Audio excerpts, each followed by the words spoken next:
SV6 news కు స్వాగతం. ముందుగా హెడ్లైన్స్. కాంగ్రెస్ పరిపాలనలోని ప్రజా సంక్షేమం జరగటం లేదని, అభివృద్ధి సంక్షేమ పథకాల పేరిట ప్రజలను మోసం చేసి అధికారం దక్కించుకున్నారు తప్ప ప్రజా సమస్యల మీద దృష్టి సారించడం లేదని మాజీ బోర్డు మెంబర్ బీఆర్ఎస్ నాయకులు ప్యారసాని శ్యామ్ కుమార్ భాగ్యశ్రీలు అన్నారు. బీఆర్ఎస్ అభ్యర్థి నివేదిత గెలుపు కోసం కంటోన్మెంట్ 7వ వార్డులోని సెంట్రల్ బ్యాటరీ బస్తీలో స్థానికులు శకుంతల సురేష్ల నేతృత్వంలో ఇంటింటికి తిరిగి ప్రచారం నిర్వహించారు.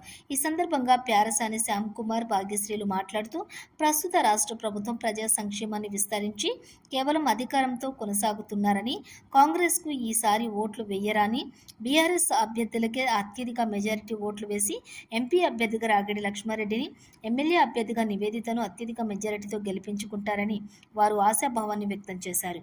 ఈ కార్యక్రమంలో సత్యనారాయణ, రాజారెడ్డి, సునీత, స్థానిక నాయకులు శకుంతల, సురేష్ పాల్గొన్నారు.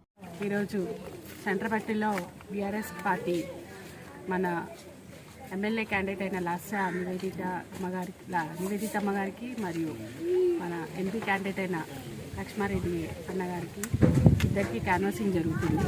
అయితే ఇక్కడ ప్రజల స్పందన ఏంటంటే, సాయన్న గారు మాకు మంచినీళ్ళు ఇచ్చారు, మళ్ళీ తెలంగాణ ప్రభుత్వం మాకు పెన్షన్లు ఇచ్చింది, ఒంటరి మహిళల గురించి ఆలోచించిన ఏకైక ప్రభుత్వం తెలంగాణ ప్రభుత్వం అని, ఇలా అన్ని పథకాలు మరి తెలంగాణ ప్రభుత్వం వచ్చిన తర్వాతనే జరిగినాయి. కళ్యాణ లక్ష్మి అయినా కానీ ఇవన్నీ జరిగినప్పుడు మనకు ఎవరైతే చేసిరో వాళ్ళకే మేము ఓటేస్తామని ప్రజలందరూ స్పందించి ఈసారి కూడా మన నివేదితమ్మని మరియు లక్ష్మారెడ్డి గారిని గెలిపిస్తామని అందరూ చెప్తున్నారు.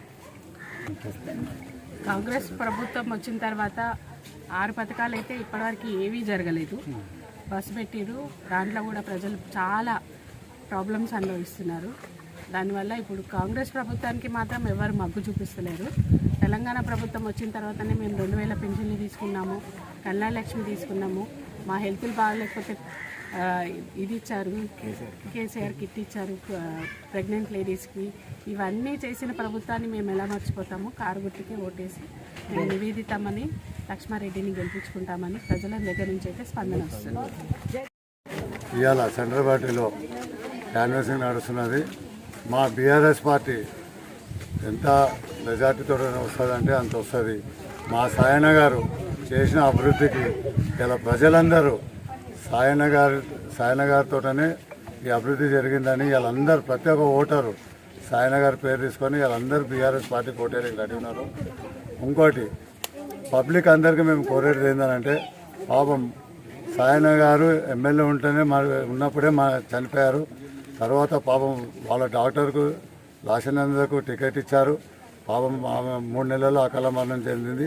కాబట్టి మళ్ళీ కేసీఆర్ గారు ఇచ్చేసి వాళ్ళ సాయన డాక్టర్ గారు పిలిచి మళ్ళీ ఆమెకు టికెట్ ఇచ్చారు, నివేదిత టికెట్ ఇచ్చారు.